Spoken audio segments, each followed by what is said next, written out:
Bonjour à toutes et à tous.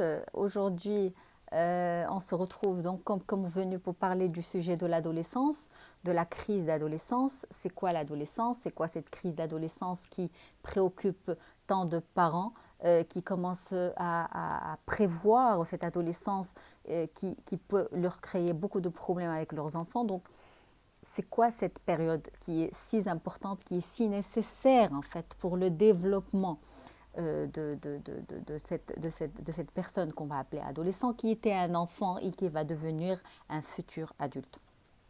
Avant de parler de tout ça, je vais me présenter. Je m'appelle Madame Benzakou Khadija, je suis coach scolaire et parental.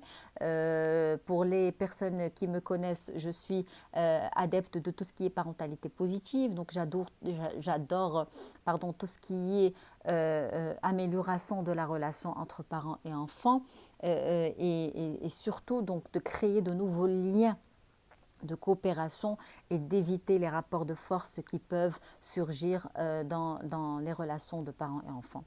Donc aujourd'hui, comme on a dit, on va parler de l'adolescence. C'est quoi l'adolescence? L'adolescence, en fait, c'est une phase de transition qui est nécessaire, qui est obligatoire pour qu'un enfant, donc il passe d'une phase d'enfance pour passer pour arriver à l'âge adulte. Donc c'est toute la période qui relie l'enfance à l'âge adulte. Donc c'est une période qui est nécessaire, dont les parents doivent vraiment prendre conscience de cette période, de qu'est-ce qui se passe chez leur enfant, pourquoi il réagit comme ça, pourquoi il réagit différemment, pourquoi il y a tant de changements dans sa vie, dans son corps et dans son esprit et dans son psychique. Donc tout ça, ça crée un peu d'ébullition dans la vie des parents et des enfants. Donc c'est pour ça qu'il faut essayer de comprendre qu'est-ce qui se passe réellement. Donc l'adolescence, elle peut commencer à un âge qui est très tôt, donc c'est-à-dire à partir de 9 ans, 10 ans. Une fille ou un garçon qui est en CM1, CM2, on peut parler d'adolescence. Donc il y aura des petits changements. L'enfant, il va commencer à prendre soin de son corps. Il va commencer à vouloir se faire beau. Il va commencer à se trouver soit un peu petit, soit un peu grand, soit un peu bizarre. Donc en fait, il va commencer à se poser des questions sur lui-même, de comment il est et comment les autres le voient. Donc en fait, c'est toute une prise de conscience par rapport à soi, chose qu'il ne faisait pas pendant l'enfance, parce que c'est le parent qui s'occupait de l'enfant, c'est le parent qui guidait l'enfant, c'est le parent, c'est les parents qui voyaient ce qui était bien et ce qui n'était pas bien pour les enfants. Donc, en fait, l'enfant, ce qu'il croyait, c'est qu'il était toujours attaché à ce parent, qu'il le suivait quand un parent dit que c'est pas bien, c'est pas bien. Quand un parent dit que c'est mal, c'est mal. Donc en fait, un enfant, pour lui, le parent, il est idéal. Donc il idéalise ses parents. Mais une fois qu'on arrive à l'adolescence, en fait, cet idéal, il s'envole. Donc l'enfant, il se rend compte que son parent, il n'est pas idéal. En fait, on revient à des mesures un peu humaines. On se dit que même notre parent, il a des limites, il a des problèmes, que moi aussi, donc je peux intervenir pour résoudre ces problèmes. Donc en fait, un adolescent se rend compte que son parent, il a beaucoup de limites, qu'il n'est pas idéal. Donc c'est pour ça que, en fait, ça crée cette confrontation et ces rapports de force avec les parents, parce que les parents trouvent que ça sort de leur contrôle. Ils ne peuvent plus contrôler leur enfant parce qu'il est devenu plus fort, parce qu'il s'est révolté, parce qu'ils trouvent qu'il a des capacités à décider, qu'il a des capacités à réagir, qu'il a des capacités à penser. Donc ça crée des frustrations, et chez les enfants et chez les parents. Ça, c'est l'adolescence. Donc, c'est la transition entre l'enfance et l'âge adulte. Donc, qu'est-ce qui se passe réellement chez un adolescent? C'est quoi ces changements qui surgissent et dans son physique, et dans son émotionnel, et dans son psychique, et dans son moral, et dans sa façon de penser? Donc, physiquement, un adolescent, il change. Pourquoi? Parce que c'est une phase où on grandit le plus. C'est une phase où Il y a le développement des poils, il y a le développement des parties du corps, il y a le développement des fois, il y a de l'acné chez les adolescents. Donc en fait, c'est tout des changements, c'est des changements. En fait, l'apparition des règles chez les filles, de la poitrine, donc c'est des changements dans le corps en fait. Et chez les garçons, donc il commence à avoir des petites pulsions sexuelles. En fait, ce n'est plus un tabou, il faut en parler. Donc, il essaie de comprendre qu'est-ce qui se passe dans son corps.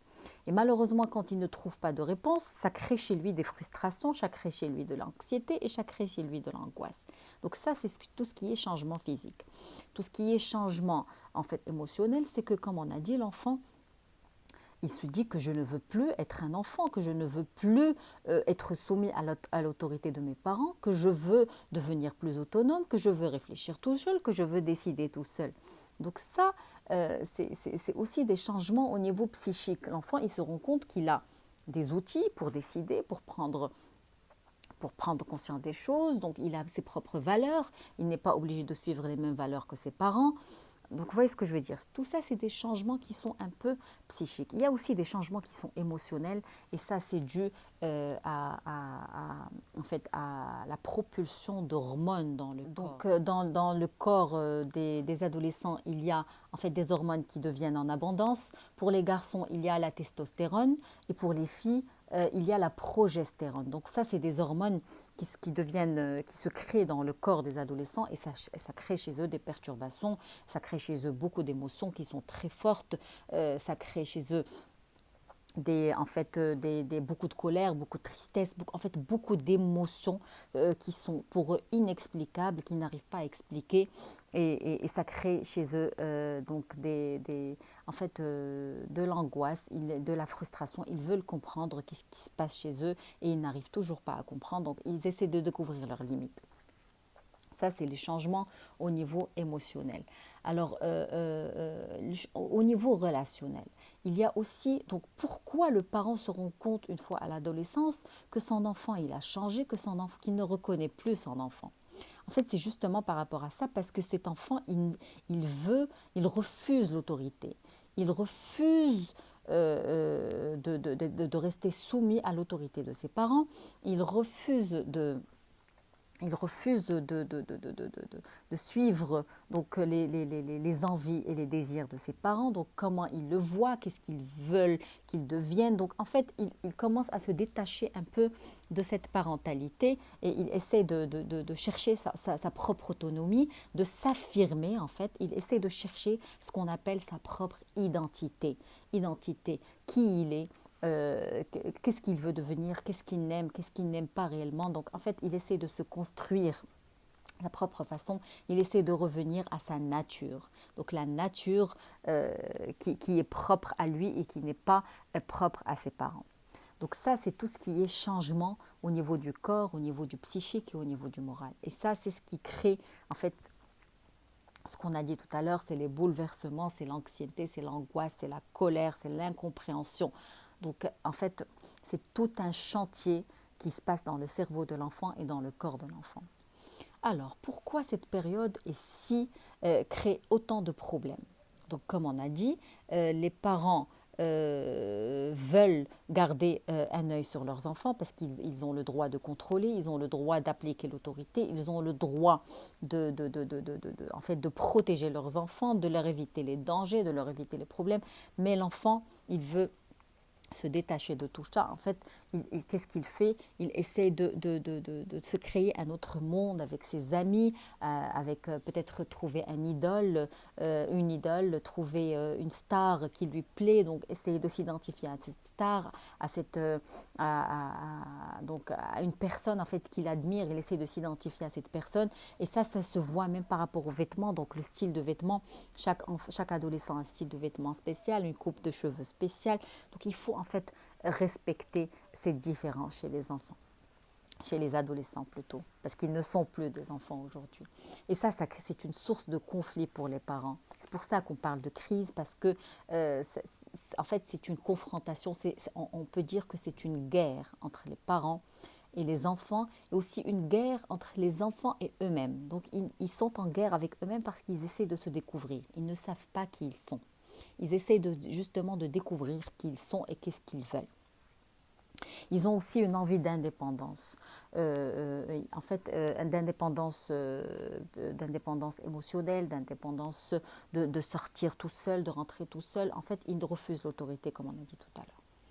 Et ça, c'est créer des émotions très très fortes chez les enfants. C'est pour ça qu'on parle de crise, en fait. Alors, comment les parents doivent faire pour rétablir cette relation qui est en train de se perdre entre les parents et les enfants, cette relation qui devient un peu toxique en fait, parce qu'on ne voit que de la confrontation, on ne voit qu'un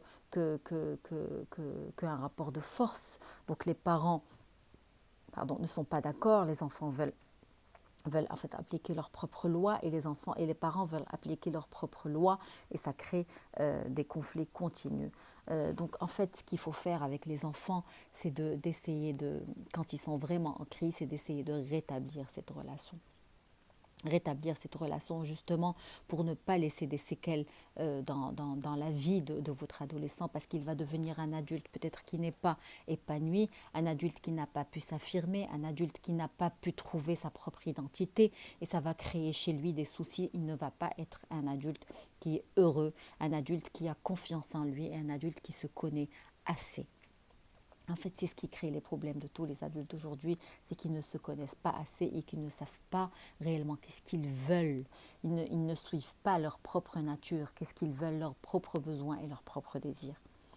Donc, pour rétablir cette relation, en fait, ce que les parents doivent faire, c'est en fait, il y a quelque chose qu'on peut faire qui réussit à tous les coups. En fait, c'est de s'asseoir avec ses enfants et de leur demander, en fait, qu'est-ce qu'ils reprochent à leurs parents, qu'est-ce qu'ils nous reprochent réellement. Pourquoi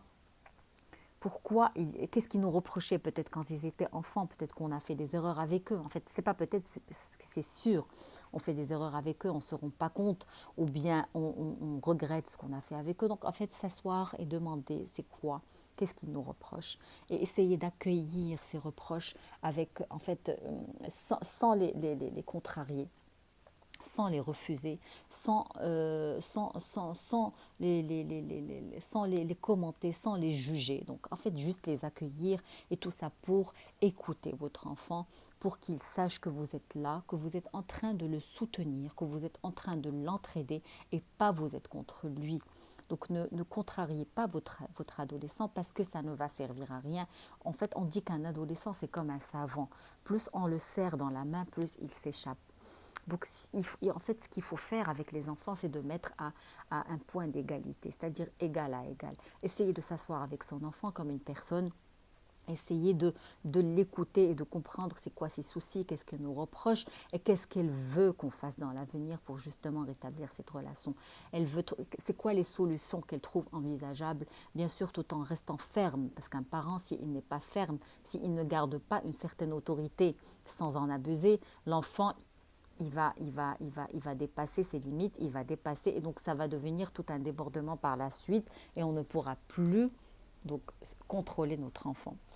Donc en fait, essayez de lui expliquer qu'on est là pour lui et qu'on essaye de le comprendre. Donc en fait, s'excuser s'il le faut. Des fois, on fait du mal à nos enfants et on ne se rend pas compte, comme je vous ai dit. Donc, si notre enfant nous reproche qu'on lui a fait tant de mal quand il était enfant, qu'on n'a pas essayé d'être à ses côtés, qu'on n'était pas à ses côtés, donc excusez-vous. Essayez de vous excuser et en fait, ils ont besoin d'entendre ça parce que ça leur a fait du mal. Voilà, donc, et ce qu'il faut faire aussi avec son adolescent, c'est de le motiver. Puisqu'un adolescent, c'est en démotivation totale. Il perd la motivation de tout, de la vie, des études scolaires surtout. Donc, ils ne veulent plus travailler, ça ne les intéresse plus. En fait, rien ne les intéresse puisqu'ils ne savent pas qu'est-ce qu'ils veulent réellement. Voilà, donc ce qu'on essaie de faire pour les remotiver, en fait, c'est d'essayer en fait, de fixer avec eux des objectifs de la vie, essayer de les projeter dans l'avenir, de parler avec eux de qu'est-ce qu'ils veulent faire, qu'est-ce qu'ils ne peuvent pas faire, qu'est-ce qu'ils veulent devenir quand ils seront grands, c'est quoi le genre d'études qu'ils veulent suivre, essayer de les orienter un peu dans leur vie et ne pas leur parler que d'études. En fait, Le problème que font les parents d'aujourd'hui, c'est que le premier sujet et le dernier sujet sur lequel on parle, c'est les études. Tu as une bonne note, tu as une mauvaise note, tu as fait ça, tu as fait ça. Donc, sortez un peu du milieu scolaire et essayez de partager avec vos enfants des choses qu'ils aiment. Essayez de rentrer dans leur monde. Essayez de découvrir un peu leur nouveau monde, donc qu'est-ce qu'ils aiment, qu'est-ce qu'ils n'aiment pas, avec qui ils sont amis. Ça, c'est très important parce que les mauvaises fréquentations aussi, ça pourrait être un danger pour les adolescents. Donc, rentrer dans leur monde, essayer de découvrir un peu ce qu'ils aiment et ce qu'ils n'aiment pas, essayer de partager avec eux des petits moments de bonheur, des petits moments en fait, des petits moments chaleureux juste entre parents et enfants, sans parler de problèmes, sans parler de soucis, sans parler de scolarité. Alors, encouragez vos enfants, essayez de vous émerveiller face à ce qu'ils font, encouragez-les, croyez-les, faites-leur confiance. Donc, en fait, si un enfant il veut essayer quelque chose, il va l'essayer, avec vous ou sans vous. Donc, tant épaulez-le, essayez de lui faire confiance, dites-lui que vous lui faites confiance et que il va essayer et peut-être qu'il ne va pas aimer et il doit être prêt à assumer ses responsabilités en fait. C'est en essayant qu'on assume ses responsabilités, qu'on découvre qu'est-ce qu'on aime réellement et qu'est-ce qu'on n'aime pas. C'est pas parce que votre parent vous dit que c'est pas bien que vous êtes convaincu que c'est pas bien. Non, en fait, il faut essayer des choses. Peut-être il a besoin de sortir avec ses copains, il a besoin de s'habiller d'une façon bizarre, il a besoin en fait d'aller fréquenter des filles, il a besoin en fait, c'est pas que on doit encourager l'interdit, mais on doit faire confiance parce que l'enfant, quand on lui fait confiance, il essaie et il prend conscience de la chose mieux que quand on lui dit nous-mêmes. Vous voyez ce que je veux dire?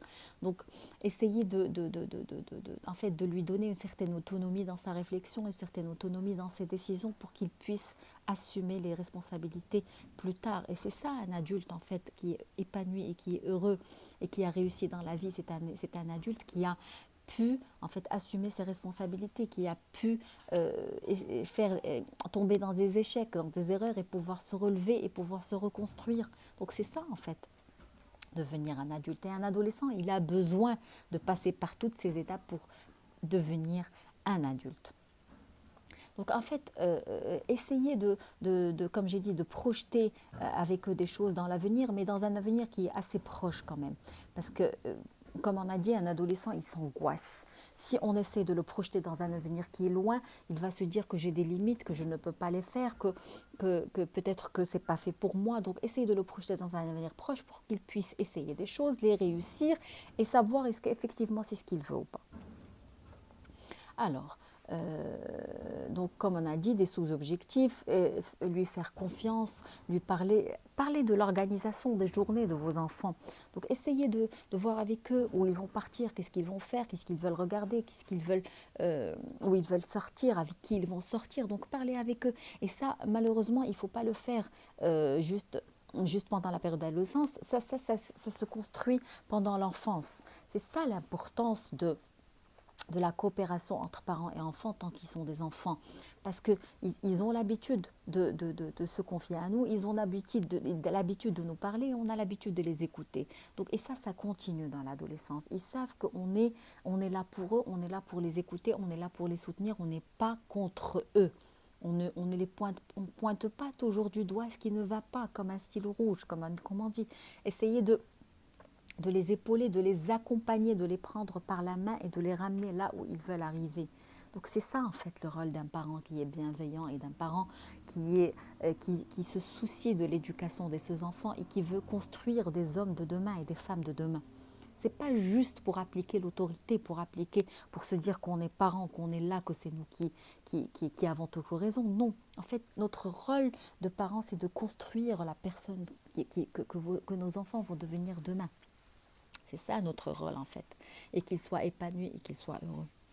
Donc en fait, il y a aussi des choses qu'on peut faire avec nos enfants. En fait, c'est très important pour un adolescent de respecter son intimité. La pire chose qu'on peut faire avec un adolescent, c'est d'aller fouiller dans son cartable ou d'aller fouiller dans son placard ou d'aller fouiller Donc il faut préserver cette intimité. Pour lui, c'est très important. Il a ses petits secrets à lui, il faut les respecter. Il faut les respecter. Comme ça, quand il y a quelque chose qui ne va pas, il va revenir vers vous et il va vous en parler. Mais si vous enfreignez des règles, si vous rentrez dans sa vie privée, donc sachez qu'il va toujours vous cacher des choses, il ne va jamais se confier à vous. Donc protégez cette intimité, c'est très important. Protégez la vie privée de vos enfants. Essayez, en fait, pas essayer, ça c'est très important, c'est montrer de l'amour à vos enfants. Montrer de l'amour à vos enfants et de la compassion. Et c'est pas parce qu'il est devenu un adolescent qu'on lui montre pas qu'on l'aime. Notre enfant, notre adolescent, il a besoin d'amour, il a besoin de compassion, il a besoin qu'on lui montre qu'on est là pour lui et qu'on ne va jamais le lâcher quoi qu'il se passe. Même s'il fait des erreurs, on sera toujours là pour lui. Donc l'amour, même s'il ne le montre pas à un adolescent, mais c'est très important pour lui. Il a besoin qu'on lui montre qu'on l'aime, il a besoin qu'on lui montre qu'on sera toujours là pour lui. Valider l'émotion. Quand votre adolescent vient, il est triste, il est en colère, en fait, respectez ça chez lui. Ne le prenez pas personnellement. C'est pas parce qu'il est en colère qu'il a claqué une porte ou qu'il a claqué, qu'il a jeté quelque chose, qu'il a quelque chose contre vous. Il est en colère déjà parce qu'il y a des bouleversements, il y a des changements qu'il ne comprend pas lui-même. Donc, essayez d'accueillir cette émotion, de l'accepter et de lui expliquer, en fait, quand c'est plus calme chez lui, de lui expliquer qu'est-ce que ça implique et qu'est-ce qu'il faut faire et pourquoi il était comme ça. Donc, essayez de parler avec lui de ses émotions et de ses besoins. C'est très important.